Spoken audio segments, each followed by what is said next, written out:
Imagine a mother being told by science that she's a stranger to her own children. This isn't a sci-fi movie plot. It's the real-life nightmare of Lydia Fairchild. Lydia was a young mother applying for public assistance. To get the support, she and her kids had to take a mandatory DNA test. The results were shocking.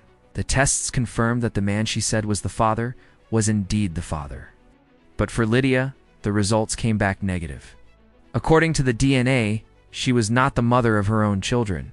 Suddenly, Lydia was accused of fraud, of possibly being a surrogate who had stolen the babies, or even being involved in a kidnapping.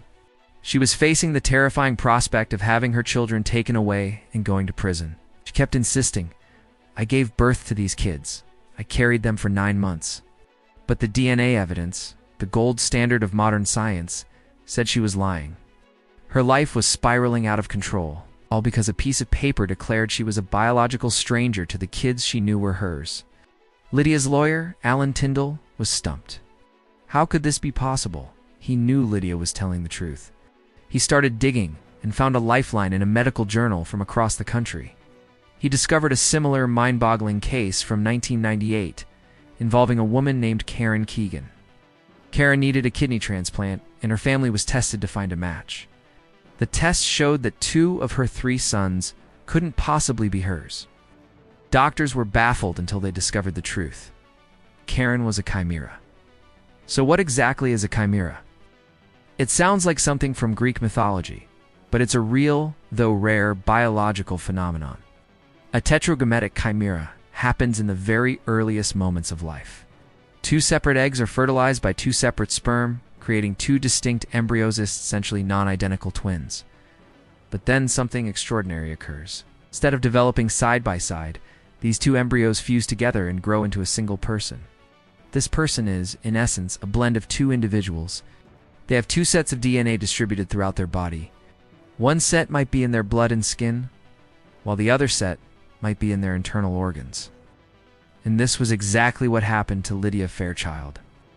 The DNA from her cheek swab didn't match her children's. Why? Because the cells in her cheek came from one twin. But the eggs she produced came from her absorbed twin, carrying a completely different set of DNA. To prove this, doctors tested a cervical smear. The results were astounding. The DNA from her reproductive system was different from the DNA in her blood, and it perfectly matched her children's DNA. Lydia Fairchild was her own twin. She had been carrying the genetic material of her sibling inside her own body her entire life. This discovery not only exonerated Lydia, but it also blew the lid off our understanding of genetic identity. This case forces us to ask some profound questions. We've always believed that DNA is the ultimate, unshakable proof of who we are. One person, one unique DNA profile. But chimerism shatters that assumption. If a person can have 2 sets of DNA, what does that mean for our legal system? For paternity tests? For inheritance? How many people are walking around right now, completely unaware that they are a fusion of 2 individuals?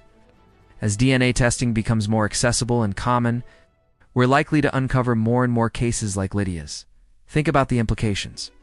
Imagine taking a 23andMe test and discovering that your genetic makeup is a mosaic of 2 people.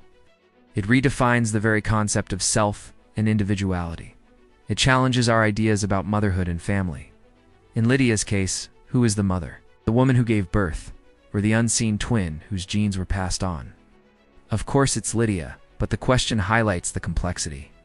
Lydia Fairchild's story is a powerful reminder that science is always evolving, and reality is often far stranger than fiction. It's a journey into the heart of what it means to be human, revealing that sometimes we are more than just one person. Her ordeal turned her into an unwilling pioneer, forcing the legal and medical worlds to confront a reality they barely knew existed. And as we move forward, her case will continue to be a cornerstone in the ongoing debate about identity in an increasingly genetic world. Thanks for watching. If you found this story as fascinating as I did, make sure to like this video and subscribe to the channel for more incredible real-life mysteries. See you next time.